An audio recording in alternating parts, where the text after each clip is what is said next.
Okay, ನಾನು ನಿಮ್ಮ ದೂತ Sameer M D ಮಾತಾಡ್ತಾ ಇದ್ದೀನಿ. ಅಟ್ ಪ್ರೆಸೆಂಟ್ ನನ್ನ ಸಿಚುವೇಶನ್ ತುಂಬಾ ವರ್ಸ್ಟ್ ಆಗಿದೆ ಅಂತಾನೆ ಅನ್ಕೊಳ್ಳಿ. ಯಾಕಂತಂದ್ರೆ ನನ್ನ ಮೇಲೆ ಈಗ ಆಲ್ರೆಡಿ ಪೊಲೀಸ್ ನೋಟಿಸ್ ಬಂದಿದೆ. ಸುಮಾರು 10:45ಗೆ ಪೊಲೀಸ್ ಅವ್ರು ಬಂದು ನೋಟಿಸ್ ಕೊಟ್ಟು ಹೋಗಿದಾರೆ. ನನ್ಗೇನ್ ಭಯ ಇಲ್ಲ ಗುರು, ಕಾನೂನು ಪರವಾಗಿ ನನ್ಗೇನೇನು ಈಗ ಜಸ್ಟ್ ಒಂದು ಫ್ಯೂ ಅವರ್ಸ್ ಬ್ಯಾಕ್ ಬಂದು ಕೊಟ್ಟು ಹೋಗಿದಾರೆ. ಅಂಡ್ ನನ್ಗೇನ್ ಭಯ ಇಲ್ಲ. ನನ್ನ ಹತ್ರ ಎಲ್ಲಾ ಸಾಕ್ಷಿ ಇದೆ. ನಾನು ಏನ್ ವಿಡಿಯೋ ಮಾಡಿದೀನಿ, ಯಾವ್ಯಾವ ಕೇಸ್ ಬಗ್ಗೆ ಎಲ್ಲ ಮಾತಾಡಿದೀನಿ, ಪ್ರತಿಯೊಂದಕ್ಕೂ ನನ್ನ ಹತ್ರ ಸಾಕ್ಷಿ ಇದೆ. ನಾನು ವಿಡಿಯೋದಲ್ಲಂತವನ್ನ ಅಷ್ಟು ಕ್ಲಿಯರ್ ಆಗಿ ತೋರ್ಸಕ್ಕಾಗಿಲ್ಲ. ಬಟ್ ಕಾನೂನು ಮುಂದೆ ನಾನು ಪ್ರತಿಯೊಂದನ್ನ ಇಡ್ಲಿಕ್ಕೆ ರೆಡಿ ಆಗಿದ್ದೀನಿ. ನನಗೆ ಕಾನೂನು ಮೇಲೆ ತುಂಬಾ ಗೌರವ ಇದೆ, ತೊಂದರೆ ಇಲ್ಲ ಅದ್ರ ಬಗ್ಗೆ. ಅಂಡ್ ತೊಂದರೆ ಎಲ್ಲ ಆಗ್ತಿದೆ ಅಂತಂದ್ರೆ, ಈಗ ನಾನು ಬೀಯಿಂಗ್ ಎ ಮುಸ್ಲಿಂ ಗಾಯ್ ಈ ಒಂದು ವಿಷಯದ ಬಗ್ಗೆ ಮಾತಾಡಿದ್ರೆ ತಪ್ಪಾಗ್ಬಿಟ್ಟಿದೆ ಅನ್ನೋ ರೀತಿ ಆ ತರ ಪೋರ್ಟ್ರೇಟ್ ಮಾಡ್ತಿದ್ದಾರೆ. ನೀನು ಹಿಂದೂ ದೇವಸ್ಥಾನನ ಅವಮಾನ ಮಾಡ್ಬಿಟ್ಟೆ, ನೀ ಹಿಂದೂ ಹುಡುಗಿ ಬಗ್ಗೆ ನಿಂಗೆ ಆಗ್ಬೇಕು, ನಿಮ್ ಸಮಾಜದ ನೀನ್ ನೋಡ್ಕೋ. ಗುರು, ಹಿಂದೂ ಮುಸ್ಲಿಂ ಅನ್ನೋದು ಬಿಡು. ಈಗ ನ್ಯಾಯದ ಬಗ್ಗೆ ಮಾತಾಡೋಣ. ಹಿಂದೂ ಹುಡುಗಿ ಆಗಿದ್ರೇನೋ ಮುಸ್ಲಿಂ ಹುಡುಗಿ ಆಗಿದ್ರೇನೋ ಅನ್ಯಾಯ ಆಗಿದೆ ತಾನೆ. ಅನ್ಯಾಯದ ವಿರುದ್ಧ ಧ್ವನಿ ಎತ್ತದೆ ಧರ್ಮ. ಅಂಡ್ ಅದನ್ನೇ ನಾನು ಪಾಲಿಸ್ತಾ ಬಂದಿರೋದು. ಅಂಡ್ ಏನದು ಟ್ರೋಲ್ ಪೇಜಸ್ ಅಲ್ಲೆಲ್ಲ ನೀವು ಹಾಕೊಂಡಿದಿರಲ್ಲ, ಇವ್ನ್ ಹಿಂದೂ ವಿರೋಧಿ ಮುಸ್ಲಿಂ ಬರೀ ಹಿಂದೂ ಅಗೇನ್ಸ್ಟೇ ಮಾಡ್ತಿರ್ತಾನೆ ವಿಡಿಯೋಸ್ ಅದಿದು ಅಂತ. ಅವ್ರಿಗೆಲ್ಲ ಒಂದೇ ಮಾತು ಹೇಳ್ತೀನಿ, ಸಮೀರ್ ಎಂ ಡಿ ಅಂತ ನನ್ನ ಇನ್ನೊಂದು ಚಾನಲ್ ಇದೆ. ಅರೌಂಡ್ 270K ಸಬ್ಸ್ಕ್ರೈಬರ್ಸ್ ಇದಾರೆ ಅಲ್ಲಿ ನಾಟ್ ಸೋ ನಾರ್ಮಲ್ ಅಂತ ಹೇಳ್ಬಿಟ್ಟು ನಾನು ಒಂದು ಸೀರೀಸ್ ಸ್ಟಾರ್ಟ್ ಮಾಡಿದ್ದೆ. ಅದರಲ್ಲಿ ಫಸ್ಟ್ ವಿಡಿಯೋ ನಾನು ಹೋಗಿ ಮಾಡಿದ್ದೆ ತುಮಕೂರಲ್ಲಿರುವಂತಹ ಸಿದ್ದೇಶ್ವರ ಸ್ವಾಮಿ ಬೆಟ್ಟದ ಬೆಲೆ. ಅಲ್ಲಿ ಹೋಗಿ ಸಿದ್ದೇಶ್ವರ ಸ್ವಾಮಿ ಮುಂದೆ ಕೈ ಜೋಡಿಸಿದ್ದು ಈ ಒಂದು ಮುಸ್ಲಿಂ ಮಗನೇ. ಅದಾದ್ಮೇಲೆ ತುಮಕೂರಲ್ಲಿರುವಂತಹ ಸಿದ್ದರ ಬೆಟ್ಟಕ್ಕೆ ಹೋಗಿ ಅಲ್ಲಿರುವಂತಹ ಸಿದ್ದೇಶ್ವರ ಸ್ವಾಮಿ ಮುಂದೆ ಕೈ ಜೋಡಿಸಿ ಪ್ರಾರ್ಥನೆ ಮಾಡಿದ್ದು ಈ ನಿಮ್ಮ ಮುಸ್ಲಿಂ ಮಗನೇ. ಅಶ್ವತ್ಥಾಮ ಬಗ್ಗೆ, ಮಹಾಭಾರತದ ಕಥೆಗಳ ಬಗ್ಗೆ ವಿಡಿಯೋ ಮಾಡಿದ್ದು ಈ ಒಂದು ಮುಸ್ಲಿಂ ಹುಡುಗನೇ. ಬಾರ್ಬರಿಕು ಅಶ್ವತ್ಥಾಮದಲ್ಲಿದ್ದಂತಹ ಇನ್ಫೇಮಸ್ ಕ್ಯಾರೆಕ್ಟರ್ ಅವ್ರ ಬಗ್ಗೆನೂ ನಮ್ ಕನ್ನಡಿಗರಿಗೆ ತಿಳಿಸ್ಕೊಟ್ಟಿದ್ದು ಈ ಒಂದು ಮುಸ್ಲಿಂ ಹುಡುಗನೇ. ಸೊ ಇಲ್ಲಿ ಜಾತಿ ಧರ್ಮ ಅನ್ನೋದು ಬೇಡ, ಆಯ್ತಾ?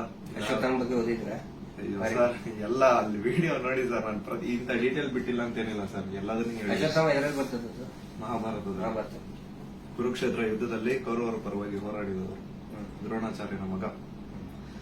ಸೊ ನೋಡಿ, ನಾನು ಹಿಂದೂ ವಿರೋಧಿ ಅಂತೂ ಖಂಡಿತ ಅಲ್ಲ. ಹಿಂದೂ ವಿರೋಧಿ ಆಗಿದ್ರೆ ಒಂದು ಹಿಂದೂ ಹುಡುಗಿ ಜೊತೆ ಆಗಿರುವಂತಹ ಅನ್ಯಾಯದ ಬಗ್ಗೆ ನಾನ್ ಯಾಕೆ ಗುರು ಧ್ವನಿ ಎತ್ತುತ್ತೇನೆ? ನ್ಯಾಯದ ಬಗ್ಗೆ ಮಾತಾಡೋಣ ಅಷ್ಟೇ, ಅದೇ ನಮ್ ಧರ್ಮ. ಅಂಡ್ ಕೇಸ್ ಡೀಟೇಲ್ಸ್ ಎಲ್ಲ ಈಗ ಗಿರೀಶ್ ಸರ್ ನಿಮ್ಗೆ ಹೇಳ್ತಾರೆ, ನನ್ನ ಮೇಲೆ ಏನ್ ಕೇಸ್ ಆಗಿದೆ ಅದ್ರ ಬಗ್ಗೆ ಏನು ಅಂತ ಗಿರೀಶ್ ಸರ್ ನಿಮ್ಗೆ ಅಪ್ಡೇಟ್ ಕೊಡ್ತಾರೆ. ಬಟ್ ಅದಕ್ಕೂ ಮುಂಚೆ I really want to thank you team ತಿಪುರೊಡ್ಡಿ. ಯಾಕಂತಂದ್ರೆ ನಾನು ಅಟ್ ಒನ್ ಪಾಯಿಂಟ್ ನಾನು ಕಂಪ್ಲೀಟ್ ಬ್ರೇಕ್ ಆಗ್ಬಿಟ್ಟಿದ್ದೆ. ಲೈಕ್ ಏನ್ ಗುರು, ನನ್ ತಪ್ಪು ಮಾಡ್ಬಿಟ್ಟು ನನ್ ನಿಜ ಕಣ್ಣೀರ್ ಬರೋದೊಂದು ಬಾಕಿ ಇತ್ತು. ಅಂತ ಟೈಮಲ್ಲಿ ತಿಮುರೊಡ್ಡಿ ಆಗಿರ್ಲಿ ಅಥವಾ ಸೌಜನ್ಯ ಪರ ಹೋರಾಟಗಾರರು, ಸೌಜನ್ಯ ಶಕ್ತಿ, ಇವರೆಲ್ಲರೂ ನನಗೆ ಸಪೋರ್ಟ್ ಕೊಟ್ಟು ಇವಾಗ ತುಂಬಾ ಧೈರ್ಯ ಕೊಟ್ಟಿದ್ದಾರೆ. ಇದ್ರ ಬಗ್ಗೆ ಧ್ವನಿ ಎತ್ತಲಿಕ್ಕೆ ನಂಗೆ ತುಂಬಾ ಸಪೋರ್ಟ್ ಮಾಡಿದ್ದಾರೆ. ಸೊ ಇವರೆಲ್ರಿಗೂ ನಾನು ಚಿರಋಣಿ ಆಗಿರ್ತೇನೆ. ಅಂಡ್ ಯಾ ಸರ್, ಕೇಸ್ ಬಗ್ಗೆ ಹೇಳ್ಕೊಡಿ ಸರ್. ಅಲ್ಲ, ನಿಮ್ಗೆ ಏನಾದ್ರು ಅರೆಸ್ಟ್ ಮಾಡಕ್ ಬಂದಿರ ಪೊಲೀಸರು? ಬಂದಿದ್ರಲ್ಲ ಸರ್, ನೀವೇ ಇದ್ರಲ್ಲ ಸರ್ ಮುಂದೆ. ಸೀದಾ ಎಂತ ಕೋಇನ್ಸಿಡೆನ್ಸ್ ನೋಡಿ, ಗಿರೀಶ್ ಸರ್ ನಮ್ ಮನೆಗ್ ಬಂದ್ರು. ನಾನು ಹೇಳ್ದೆ, ಸರ್ ನನ್ ಕೈಲಿ ಆಗ್ತಿಲ್ಲ, ನನ್ಗೆ ಹೆವಿ ಥ್ರೆಡ್ ಕಾಲ್ಸ್ ಬರ್ತಿದಾವೆ, ನೀವು ಪ್ಲೀಸ್ ಬನ್ನಿ ನಮ್ಮ ಮನೆಗೆ ಅಂತ ಹೇಳ್ಬಿಟ್ಟು ಅವ್ರಿಗೆ ಲೊಕೇಶನ್ ಕಳಿಸಿ ಇವ್ರು ಬಂದ್ರು ಅಂತ ನೀರ್ ಕುಡಿತಾ ಒಂದ್ 10 ಮಿನಿಟ್ಸ್ ಮಾತಾಡ್ತಾ ಕೂತಿದೀವಿ. ಅಷ್ಟರಲ್ಲೇ ಡೋರ್ ಓಪನ್ ಮಾಡಿದ್ದೆ, ಬ್ಯಾಂಗ್ ಅಂತ ಪೊಲೀಸ್ ಅವ್ರ ಮನೆ ಒಳಗಡೆ ಎಂಟ್ರಿ. ಏನು ಅಂದ್ರೆ ಏನು ಹೇಳ್ತಾನೆ ಇಲ್ಲ, ಎದಕ್ ಬಂದ್ರು ಏನಂತ ಹೇಳ್ತಾನೆ ಇಲ್ಲ. ಆಮೇಲೆ ಗಿರೀಶ್ ಸರ್ ಅವ್ರ ಜೊತೆ ಎಲ್ಲ ಮಾತಾಡಿದ್ರು. ಲೀಗಲ್ ಆಗಿ ಅವ್ರೇನ್ ಮಾತಾಡಿದಾರೆ ಅಂತ ಅವರೇ ಹೇಳ್ತಾರೆ, ಕೇಳಿ. ಇವತ್ತು ಏನಾಗ್ತಾ ಇದೆ, ಸಮೀರ್ ಮಾತಾಡ್ಬೇಕಾದ್ರೆ ಯಾರದೇ ಒಬ್ಬರ ಹೆಸರು ತಗೊಂಡು ಮಾತಾಡ್ಲಿಲ್ಲ. ಮಾತಾಡಿದ್ದೆಲ್ಲವನ್ನು ಕೂಡ ಆಧಾರ ಇಟ್ಕೊಂಡೇನೆ ಸಮೀರು ಮಾತಾಡಿದ್ದು. ಅದು ಯಾರ ಬಗ್ಗೆ? ಯಾರೋ ದೇವರ ಬಗ್ಗೆ ಮಾತಾಡಿದ್ನ, ಅಥವಾ ಮಸೀದಿಯ ಬಗ್ಗೆ ವಿವಾದ ಹುಟ್ಟಾಕಿ, ದೇವಸ್ಥಾನದ ಬಗ್ಗೆ ವಿವಾದ ಹುಟ್ಟಾಕಿ ಮಾತಾಡಿದ್ನ? ಇಲ್ಲ. ಸೌಜನ್ಯ ಅನ್ನೋದು ನಮ್ಮ ಎಲ್ಲರ ಮನೆ ಮಗಳವಳು. ಯಾವ ರೀತಿ ನಿರ್ಭಯ ಮತ್ತು ಈ ಅತ್ಯಾಚಾರದ ಪ್ರಕರಣದಲ್ಲಿ ಒಳಗಾಗ್ತಾರೆ, ಅವ್ರೆಲ್ಲರೂ ಕೂಡ ನಾವು ನಮ್ಮ ಮಗಳಂತ ತಿಳ್ಕೊಳ್ತೇವೆ. ಆದರೆ ಯಾರು ಹಿಂದೂ ಮುಸ್ಲಿಂ ಅಂತ ಹೇಳಿ ವಿನಾಕಾರಣ ಒಂದು ಹುಟ್ಟು ಹಾಕ್ತಾ ಇದಾರಲ್ಲ, ಅವರಿಗೆ ಅವ್ರು ಮಾಡಿನೇ ಇಲ್ಲ ಅಂತ ಹೇಳಿದ್ರೆ ಇದೆಲ್ಲ ಯಾಕೆ ಮಾಡ್ಬೇಕು? ಆ ನಂತರ ಸಂತೋಷ್ ರಾವ್ ಎಷ್ಟು ದೊಡ್ಡವನೇನು? ಸಮಾಜದಲ್ಲಿ ಕಲಾ ಹುಟ್ಟು ಒಂದ್ ವೇಳೆ ಸಂತೋಷ್ ರಾವ್ ಅಂತ ಹೇಳ್ತಾರೆ, ಸಂತೋಷ್ ರಾವ್ನೇ ಮಾಡಿದ್ರೆ ಸಮಾಜದಲ್ಲಿ ಅವನು ಅಷ್ಟೊಂದು ದೊಡ್ಡ ಇದನ್ನೇನೋ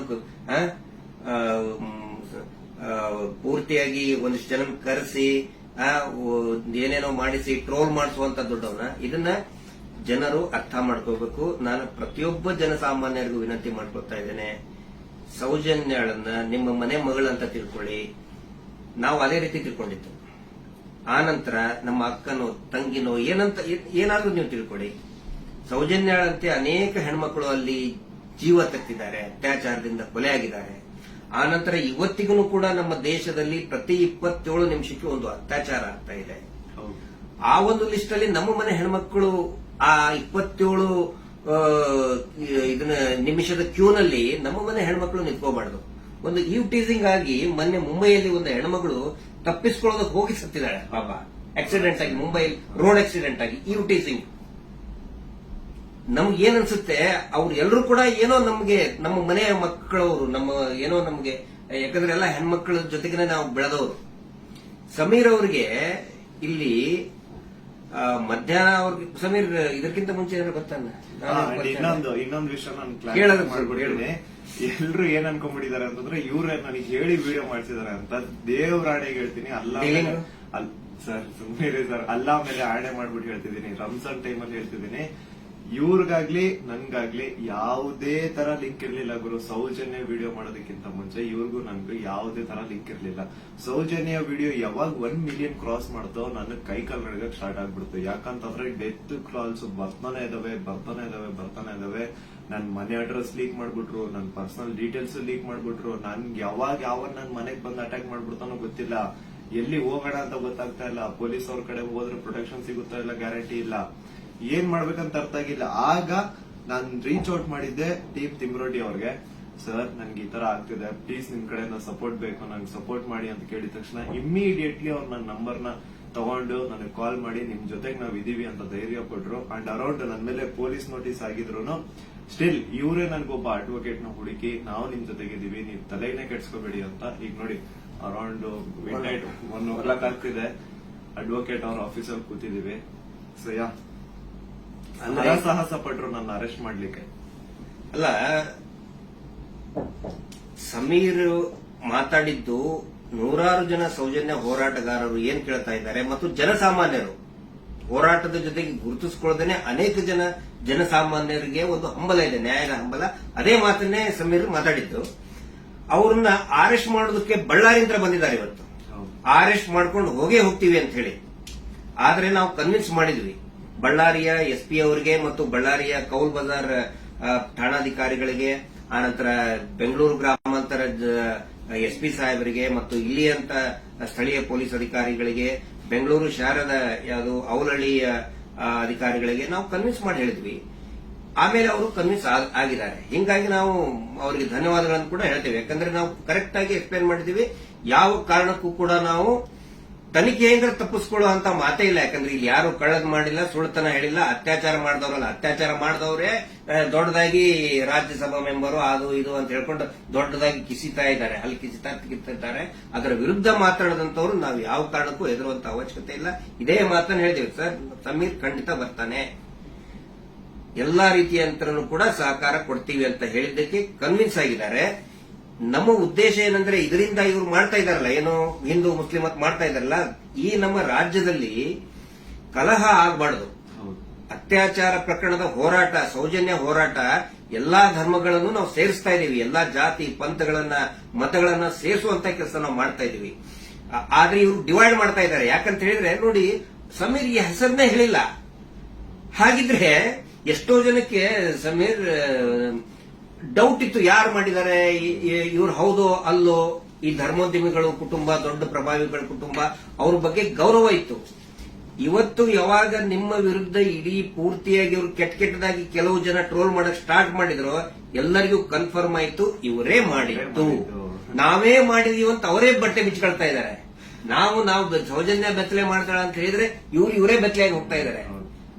ಇದು ಜನರ ಗಮನದಲ್ಲಿರಲಿ. ನಾನು ಒಂದೇ ಒಂದು ವಿನಂತಿ ಮಾಡ್ಕೊಳ್ತಾ ಇದ್ದೀನಿ, ದಯವಿಟ್ಟು ಯಾರು ಕೂಡ ಏನೋ ಆಗ್ಬಿಡ್ತದೆ ಇವರಿಗೆ ಅಂತ ಹೇಳ್ಕೊಂಡು ಆತಂಕಕ್ಕೊಳಗಾಗಿ ಹಿಂದೂ ಮುಸ್ಲಿಂ ಅಂತ ಡಿವೈಡ್ ಆಗಬೇಡಿ. ಆನಂತರ ಗಲಭೆ ಸೃಷ್ಟಿಯಾಗೋದು, ಇದರಿಂದ ಶಾಂತಿ ಹಾಳಾಗೋದು ಖಂಡಿತ ಬೇಡ. ದಯವಿಟ್ಟು ಈ ರಾಜ್ಯದ ಒಂದು ಶಾಂತಿಯನ್ನ ಕಾಪಾಡಿ. ಎಲ್ಲಾ ಧರ್ಮದಲ್ಲಿಯೂ ಯಾವ ಧರ್ಮದಲ್ಲಿನೂ ಹೇಳಿಲ್ರಿ, ಅತ್ಯಾಚಾರ ಮಾಡಿದವನಿಗೆ ಬೆಂಬಲಿಸಿ ಅಂತ ಯಾವ ಧರ್ಮದಲ್ಲಿಯೂ ಹೇಳಿಲ್ಲ, ಯಾವ ದೇವರು ಕೂಡ ಹೇಳಿಲ್ಲ. ಆನಂತರ ಇವರು ದೇವಸ್ಥಾನದ ಬಗ್ಗೆ ಮಾತಾಡಿದ್ದು ದಟ್ ಇಸ್ ದ ಫ್ಯಾಕ್ಟ್. ಅದು ದೇವಸ್ಥಾನದ್ದು ಜೈನ್ ಟೆಂಪಲ್ ಬಗ್ಗೆ ಅಂತ ಏನ್ ಹೇಳ್ತಾರಲ್ಲ, ದಟ್ ಇಸ್ ದ ಫ್ಯಾಕ್ಟ್. ಅದನ್ನ ಸಮೀರ್ ಹೇಳ್ತಾ ಇಲ್ಲ, ಅಥವಾ ನಾವು ಹೇಳ್ತಾ ಇಲ್ಲ, ಮಹೇಶ್ ಶೆಟ್ಟಿ ತಿಮ್ಮರುಡಿ ಅವರು ಬರೆದು ಕೊಟ್ಟಿದ್ದು ಹೇಳ್ತಾ ಇಲ್ಲ. ಸುಪ್ರೀಂ ಕೋರ್ಟ್ ನಲ್ಲಿ ಇದೇ ಕುಟುಂಬದವರು, ಇದೇ ವೀರೇಂದ್ರ ಜೈನ್ ಕುಟುಂಬದವರು ಸುಪ್ರೀಂ ಕೋರ್ಟ್ ನಲ್ಲಿ ಬರೆದು ಕೊಟ್ಟಿದ್ದಾರೆ, ಅಫಿಡವಿಟ್ ಮೂಲಕ ಬರೆದು ಕೊಟ್ಟಿದ್ದಾರೆ, ಅದು ಹಿಂದೂ ದೇವಸ್ಥಾನ ಅಲ್ಲ ಅಂತ. ಅದಕ್ಕೂ ಕೂಡ ಯಾರ್ದು ಇದನ್ನಲ್ಲ. ಆದ್ರೆ ಇವರು ಯಾವಾಗ ಅತ್ಯಾಚಾರ ಪ್ರಕರಣಗಳನ್ನ ನಾವು ಪ್ರಶ್ನೆ ಮಾಡಕ್ ಪ್ರಾರಂಭ ಮಾಡಿದೀವಿ, ಅವಾಗ ಹಿಂದೂ ದೇವಸ್ಥಾನಕ್ಕೆ ಅಪಮಾನ ಮಾಡ್ತಾ ಇದಾರಲ್ಲ, ಅದು ನಮ್ಗೆ ಬೇಜಾರಾಗೋದು, ಅದು ನಮಗೆ ಬೇಜಾರಾಗ್ತಾ ಇದೆ. ಆ ಒಂದು ಮಂಜುನಾಥ ಸ್ವಾಮಿಯ ದೇವಸ್ಥಾನವನ್ನೇ ಪೂರ್ತಿ ಇದು ದೇವಸ್ಥಾನನೇ ಅಲ್ಲ ಅಂತ ಸುಪ್ರೀಂ ಕೋರ್ಟ್ ನಲ್ಲಿ ಬರೆದಿದ್ದಾರೆ. ಅದಕ್ಕೆ ಸಮೀರ್ ನೀವು ತಲೆ ಕೆಡಿಸ್ಕೋಬೇಡಿ. ಏನೇನು ನೀವು ಮಾತಾಡಿದಿರಿ ಪ್ರತಿಯೊಂದಕ್ಕೂ ಕೂಡ ದಾಖಲೆ ಇದೆ. ಯಾವುದು ಕೂಡ ಊಹಾಪೋಹ ಮಾಡ್ಕೊಂಡಂತದ್ದಲ್ಲ. ನನಗೂ ಕೂಡ ಸಮೀರ್ ಯಾವ ರೀತಿ ನನ್ನ ಮಹೇಶ್ ಶೆಟ್ಟಿ ತಿಮ್ಮರುಡಿ ಅವರಿಗೆ ಸೌಜನ್ಯ ಪರಿಚಯ ಮಾಡಿದ್ಲು, ಯಾವ ರೀತಿ ಸೌಜನ್ಯ ಕುಟುಂಬಕ್ಕೆ ಪರಿಚಯ ಮಾಡಿದ್ಲು, ಈ ಒಂದು ಹೋರಾಟ ನಮ್ಮೆಲ್ಲರನ್ನು ಕೂಡ ಒಗ್ಗೂಡಿಸ್ತಾ ಐತೆ. ಎಲ್ಲಾ ಧರ್ಮಗಳನ್ನು ಕೂಡ ಒಂದು ಮಾಡ್ತಾ ಇದೆ, ಎಲ್ಲಾ ಧರ್ಮದ ಜನಸಾಮಾನ್ಯರನ್ನ ಒಂದು ಮಾಡ್ತಾ ಐತೆ. ಬಹಳ ಖುಷಿಯಾಗಿದ್ದು ನನಗೆ. ಇಡೀ ರಾಜ್ಯದ ಜನ ಬಹುಶಃ ಈ ಒಂದು ಏನಂತಾರೆ ಅದಕ್ಕೆ ಸುನಾಮಿ ರೀತಿ ಒಳಗಡೆ. And especially very thanks to all troll pages. ನಮ್ಮನ್ನ ಕೆಟ್ಟದಾಗ ಟ್ರೋಲ್ ಮಾಡೋರು ಒಂದು 5% ಇರ್ಬೋದಷ್ಟೇ, ಆದ್ರೆ 95% ಎಲ್ಲಾ ಇನ್ಸ್ಟಾಗ್ರಾಮ್ ಅಲ್ಲಿ ಇರುವಂತಹ ಟ್ರೋಲ್ ಪೇಜಸ್ ನಮ್ ಸಪೋರ್ಟ್ ಇದ್ದಾರೆ. ಅವರಿಂದನೇ ಈ ಒಂದು ಕೇಸ್ ಇಷ್ಟೊಂದು ಮುಂದೆ ಜನರ ಮುಂದೆ ಬರ್ತಾ ಇರೋದು. So hats off to you ಎಲ್ಲಾ ಟ್ರೋಲ್ ಪೇಜಸ್ ಅವ್ರಿಗೂ ನನ್ನ ಕಡೆಯಿಂದ ಒಂದು ದೊಡ್ಡ ನಮಸ್ಕಾರ ಅನ್ಕೊಂಬಿಡಿ. ನಿಮ್ಮಿಂದನೇ ಈ ಒಂದು ಕೇಸ್ಗೆ ಇಷ್ಟೊಂದು ಪಬ್ಲಿಕ್ ಅಟೆನ್ಷನ್ ಸಿಕ್ಕಿರೋದು. Thank you so much. And ಎಲ್ಲಾ ಕನ್ನಡ ಈ ಕಮ್ಯುನಿಟಿನ ಯೂಟ್ಯೂಬರ್ಸ್ ಯಾರೆಲ್ಲ ಇದ್ರ ಬಗ್ಗೆ ವಿಡಿಯೋಸ್ ಮಾಡಿದ್ರೆ, ಯಾರೆಲ್ಲ ನನ್ನ ಪರವಾಗಿ ವಿಡಿಯೋಸ್ ಮಾಡಿದ್ರೆ, ನಾನು ಎಲ್ಲರೂ ವಿಡಿಯೋಸ್ ನ ನೋಡಿದ್ದೀನಿ. ತುಂಬಾ ಖುಷಿ ಆಯ್ತು. ಎಲ್ಲರೂ ಇದೇ ತರ ಸಪೋರ್ಟ್ ಮಾಡಿ ಅಂಡ್ ಎಲ್ರು ನಮ್ ಜೊತೆಗಿರಿ. ಆಮೇಲೆ ಬೇರೆ ಬೇರೆ ದೇಶದಿಂದ ಸಪೋರ್ಟ್ ಆಸ್ಟ್ರೇಲಿಯಾದಿಂದ ಮಾಡಿದ್ದಾರೆ, ಇಸ್ರೇಲ್ ಇಂದ, ಬಹರೇನ್ ಇಂದ, ಕೆನಡಾ ಇಂದ, ಸಿಂಗಾಪುರ್ ಇಂದ, ಎಲ್ಲಾ ಬೇರೆ ಬೇರೆ ದೇಶದಲ್ಲಿ ಇರುವಂತಹ ಕನ್ನಡಿಗರು ಇವತ್ತು ಏನೋ ಒಂದು ಶಕ್ತಿ ತುಂಬುವಂತ ಕೆಲಸ ಮಾಡ್ತಾ ಇದ್ದಾರೆ. ನಾವು ನಿಮ್ಮ ಜೊತೆಗಿದ್ದೇವೆ ಅಂತ ಹೇಳ್ತಾ ಇದ್ದಾರೆ. ಅಂದ್ರೆ ಅವ್ರೇನು ಬೇರೆ ಬೇರೆ ಕಂಟ್ರಿಯಿಂದ ನನಗೆ ಫಂಡ್ಸ್ ಕೊಡೋದು ಅಂತದಲ್ಲ ಸ್ವಾಮಿ. ಅವ್ರ ಮಾತಲ್ಲಿ ನನಗೆ ಧೈರ್ಯ ಕೊಟ್ಟಿರೋದು ನಿಮ್ ಜೊತೆ ನಾವಿದೀವಿ, ನೀವ್ ಮಾತಾಡಿ ಅಂತ. ಡೀಲಿಂಗ್ ಏನಾರ ಆಯ್ತಲ್ಲ ನಮ್ದು ನಿಮ್ದು ಡೀಲಿಂಗ್ ಅಂತ ಹೇಳ್ತಾ ಇದ್ದಾರೆ. ಅಲ್ಲ, ಅವರೇ ದುಡ್ಡು ಹಿಡ್ಕೊಂಡು ಅಡ್ಡಾಡ್ತಾ ಇದ್ದಾರೆ ನಮ್ಮಿಂದ. ಮಹೇಶ್ ಶೆಟ್ಟರ್ ಹಿಂದೆ 12 ವರ್ಷದಿಂದ ದುಡ್ಡು ಹಿಡ್ಕೊಂಡು ಅಡ್ಡಾಡ್ತಾ ಇದ್ದಾರೆ. ಕೇರ್ ಮಾಡ್ತಾ ಇಲ್ಲ. ನನ್ನ ಹಿಂದೆ 1.5 ವರ್ಷ ಆಯ್ತು ಅದನ್ನ ಮಾಡ್ತೇವೆ ಇದನ್ನ ಮಾಡ್ತೇವೆ ಅಂತ ಹೇಳ್ಕೊಂಡು ಯಾರು ಕೇರ್ ಮಾಡಿಲ್ಲ. ದಯವಿಟ್ಟು ನೋಡಿ, ನನ್ನನ್ನ ಏನಾದ್ರು ಪೊಲೀಸ್ ಅವ್ರು ಅರೆಸ್ಟ್ ಮಾಡ್ಕೊಂಡು ಹೋಗಿದ್ರೆ ಲಾಯರಿಗೆ ಕೊಡೋ ಫೀಸ್ ಕೊಡೋಕ್ ದುಡ್ಡು ಸಹ ನಮ್ಮ ಹತ್ರ ಇಲ್ಲಪ್ಪ. ಯಾರೇ ಸೌಜನ್ಯ ಪರವಾಗಿ ಮಾತಾಡ್ತಾರೆ, ಅವ್ರಿಗೆ ಏನೇ ಆದ್ರೂ ಕೂಡ ಅದು ನಮ್ಮ ಜವಾಬ್ದಾರಿ. ಮಹೇಶ್ ಶೆಟ್ಟಿ ತಿಮ್ಮರುಡಿ ಅವರು ಇವತ್ತಿಗೂ ಬಹುಶಃ ಇನ್ನೂ ಅವ್ರು ಮಲಗಿರ್ಲಿಕ್ಕಿಲ್ಲ. ನಾವು ಮಂದಿ ಎಲ್ಲರನ್ನೂ ಮಲಗಿಸೇ ಮಲಗೋದವ್ರು. ನಮ್ಮ ಜವಾಬ್ದಾರಿ. ಆನಂತರ ನಮ್ಮೆಲ್ಲರನ್ನು ಕೂಡ ಆ ದೇವಿ ಸೌಜನ್ಯ ಶಕ್ತಿ ಅನ್ನೋದು ಕಾಯ್ತಾ ಇದೆ. ಆ ಒಂದು ಆಲ್ ಮೈಟಿ ಒಂದು ದೇವರು ಏನಿದ್ದಾನೆ ನಮ್ಮೆಲ್ಲರನ್ನು ಕೂಡ ಕಾಯ್ತಾ ಇದ್ದಾನೆ. ಆ ದೇವರೇ ನಮ್ಮೆಲ್ಲರನ್ನು ಕೂಡ ಒಂದ್ ಮಾಡ್ತಾ ಇದ್ದಾನೆ. ಇದು ಜನಸಾಮಾನ್ಯನ ಹೋರಾಟ. It is the fight of common man. ಯಾವಾಗ ನಾವು ಜನಸಾಮಾನ್ಯರು ಒಂದಾಗ್ತೀವಿ, ರಿಸಲ್ಟ್ ಬಂದೇ ಬರ್ತದೆ. ಪ್ರತಿಯೊಬ್ಬರು ಹೇಳ್ತಾ ಇದ್ದಾರೆ ನನಗೆ, ಪ್ರತಿಯೊಬ್ಬರು ಸರ್ ರಿಸಲ್ಟ್ ಬಂದೇ ಬರ್ತದೆ, ಇದು ಅಂತ್ಯ ಆಗ್ತಾ ಇದೆ ಅಂತೇಳಿ ಪ್ರತಿಯೊಬ್ಬರು ಹೇಳ್ತಾ ಇದ್ದಾರೆ. ಮಂಜುನಾಥ ಸ್ವಾಮಿನ ಕಂಡು ಬಿಟ್ಟಿದ್ದಾರೆ. ರಿಯಲ್ ಆರೋಪಿ ಯಾರು ಅಂತ ಅವರು ಹಾಕ್ತಾರೆ, ಅವರೇ ಎಲ್ಲ ತಂದು ಇಡ್ತಾರೆ ಮುಂದೆ. ಸ್ವಲ್ಪ ತಾಳ್ಮೆ ಇರ್ಬೇಕಷ್ಟೇ. ಅದು ಅದರದ ರೂಪ ಅದ್ರ ಪಡ್ಕೊಳ್ತದೆ. ಆನಂತರ ಇಲ್ಲಿ ಸಮೀರ್ ಅವ್ರ ಜೊತೆಗೆ ಅವರ ತಾಯಿ ಮತ್ತು ಅವರ ಅಕ್ಕ ನೋಡಿ, ನನ್ನ ತಾಯಿಗೂ ಕೂಡ ನನ್ನ ಬಗ್ಗೆ ಒಂದು ಎಷ್ಟೋ ಕಾಳಜಿ ಇರ್ತದೆ. ಅವರು ಇತ್ತ ಏನಾದ್ರು ಆದ್ರೆ ಫೋನ್ ಮಾಡಿ ಹೇಳ್ತಾ ಇರ್ತಕ್ಕಂಥ ತಾಯಿ. ನಾನಿವತ್ತು ಅವ್ರ ಮನೆಗೆ ಹೋಗಿ ನೋಡಿದ್ದು, ಪಾಪ ಅವರ ಅಕ್ಕ ಎಷ್ಟು ಭಯಾನಕ ಒಂದು ಇದರಲ್ಲಿ ಇದಾರೆ ಅಂತ ಹೇಳಿದ್ರೆ, ಅವ್ರ ತಾಯಿ ಅಳ್ತಾ ಇದ್ದಾರೆ. ನನ್ನ ಮಗ ಏನ್ ತಪ್ಪು ಮಾಡಿದ ಸರ್, ಒಂದು ಮಗುಗೆ ನ್ಯಾಯ ಕೇಳಿದ ನನ್ನ ಮಗ, ಹಿಂಗಾಗಿ ನಮ್ಮನ್ನ ಏನೇನೋ ಕೆಟ್ಟದಾಗಿ ಬೈತಾ ಇದ್ದಾರೆ, ಏನ್ ತಪ್ಪು ಮಾಡಿದ ಅಂತ ಒಬ್ಬ ತಾಯಿ ಕೇಳ್ತಾ ಇದ್ದಾರೆ. ಅದಕ್ಕೆ ನಾನು ಅವ್ರಿಗೆ ಎಕ್ಸಾಂಪಲ್, ನನ್ನ ಪೊಲೀಸರು ಆ 24 ವರ್ಷದ ಹಿಂದೆ ಅರೆಸ್ಟ್ ಮಾಡಿಕೊಂಡು ನನ್ನ ಮನೆಗೆ ಬಂದಾಗಿಂದು ಉದಾಹರಣೆ ಕೊಟ್ಟೆ. ಅವಾಗ ಸಾವಿರಾರು ಲಕ್ಷಾಂತರ ಜನ ನಮ್ಮ ಬೆಂಬಲಕ್ಕೆ ನಿಂತ್ಕೊಂಡ್ರು. ಯಾವಾಗ ಜನಸಾಮಾನ್ಯರು ಬೆಂಬಲಕ್ಕೆ ನಿಂತ್ಕೊಳ್ತಾರೆ, ನಾವು ಹೆದರುವಂತ ಅವಶ್ಯಕತೆನೇ ಇಲ್ಲ. ಸಾವು ಯಾವಾಗಾದ್ರೂ ಬರ್ತದ್ರಿ, ಯಾವಾಗಾದ್ರೂ ಬರ್ತದೆ. ನಾವು ಇರುವಾಗ 4 ಜನ ಮೆಚ್ಚುವಂತ ಕೆಲಸ ಮಾಡಬೇಕು, ನ್ಯಾಯದ ಪರವಾಗಿರಬೇಕು. ಅದೇ ಈ ಹೋರಾಟ. ಹಿಂಗಾಗಿ ದಯವಿಟ್ಟು ಒಂದೇ ಒಂದು ಹೇಳೋದು, ಶಾಂತಿಯನ್ನ ಕದಡಬೇಡಿ, ಡಿವೈಡ್ ಆಗಬೇಡಿ. ಇಬ್ಬಾಗ ಆಗಬೇಡಿ, ತುಂಡು ತುಂಡಾಗಬೇಡಿ. ಇವರಿಂದ ಇಡೀ ರಾಜ್ಯನೇ ತುಂಡು ತುಂಡಾಗ್ತಾ ಇದೆ. ಇವ್ರು ಮಾಡುವಂತ ಮೀಟರ್ ಬಡ್ಡಿ ದಂಧೆಯಿಂದ ಇಡೀ ಊರೇ ತುಂಡು ತುಂಡಾಗ್ತಾ ಇದೆ. ಗಂಡ ಹೆಂಡತಿ ನಡುವೆ ಜಗಳ, ಅಕ್ಕ ತಂಗಿ ನಡುವೆ ಜಗಳ, ನೆರೆಹೊರೆಯವ್ರ ನಡುವೆ ಜಗಳ, ಒಂದು ಓಣಿಂತ್ರ ಇನ್ನೊಂದು ಓಣಿಗೆ ಜಗಳ, ಒಂದು ಜಾತಿಯಿಂದ ಇನ್ನೊಂದು ಜಾತಿಗೆ ಜಗಳ ಹಚ್ಚಿ, ಈಗ ಹಿಂದೂ ಮುಸಲ್ಮಾನ್ ಜಗಳ ಹಚ್ಚಿ ಇವರು ಈಗ ಸೇಫ್ ಆಗಕ್ ನೋಡ್ತಾ ಇದ್ದಾರೆ. ಅದು ಆಗಲ್ಲ. ಇವತ್ತೇನು ನಾವು ಒಂದೇ ಒಂದು ಹೇಳೋದು, ಏನೇ ಕೇಸ್ ಆದ್ರೂ ಕೂಡ ಆ ಇವನ ಮೇಲೆ ಯಾರು Anil Kumar, Anil black and white Anil, ಅವನ ಮೇಲೆ ಮತ್ತು ಸೀನಪ್ಪನ ಮೇಲೆ ಎಫ್ಐಆರ್ ಆಗಿ ಅರೆಸ್ಟ್ ಮಾಡುವಂತಹ ಕೇಸ್ ಅದು. ಇನ್ನೂ ಮಟ್ಟ ಅರೆಸ್ಟ್ ಮಾಡಿಲ್ಲ. ಸಮೀರ್ನ ಅರೆಸ್ಟೇ ಮಾಡಬಾರದು ಆ ಪ್ರಕರಣದಲ್ಲಿ. ಸುಪ್ರೀಂ ಕೋರ್ಟ್ ನ ಡೈರೆಕ್ಷನ್ ಇದೆ, ವಿದಿನ್ 7 years ಅರೆಸ್ಟ್ ಮಾಡಬಾರದು ಅಂತ ಹೇಳಿ.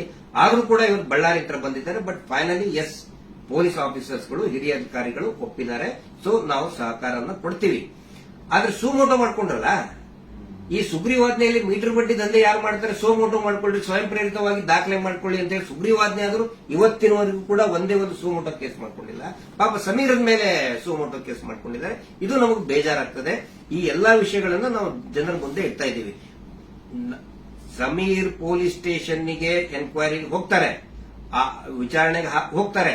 ಆದ್ರೆ ನಾನ್ ಹೇಳ್ತಾ ಇರೋದು, ಈ ಶೀನಪ್ಪ, ಅನಿಲ್ ಕುಮಾರ್ ಮತ್ತು ಈ ಕೊಲೆಗಡಕರು ಕೂಡ ಅರೆಸ್ಟ್ ಆಗಲೇಬೇಕು. ಧರ್ಮೋದ್ಯಮಿಗಳು, ಅವರ ತಮ್ಮ, ಅವರ ತಮ್ಮನ ಮಕ್ಕಳು, ಅತ್ಯಾಚಾರಿಗಳು ಅರೆಸ್ಟ್ ಆಗಲೇಬೇಕು. ಅದಾಗಲಿಲ್ಲ ಅಂತ ಹೇಳಿದ್ರೆ ಈ ದೇಶದ ಸಂವಿಧಾನನೇ ಇಲ್ಲ, ಈ ದೇಶದಲ್ಲಿ ನ್ಯಾಯಾಂಗ ವ್ಯವಸ್ಥೆನೇ ಇಲ್ಲ ಅನ್ನೋ ಒಂದು ಮಾತನ್ನ ಪ್ರತಿಯೊಬ್ಬ ಜನಸಾಮಾನ್ಯರು ಕೂಡ ಕೇಳಬೇಕಾಗ್ತದೆ.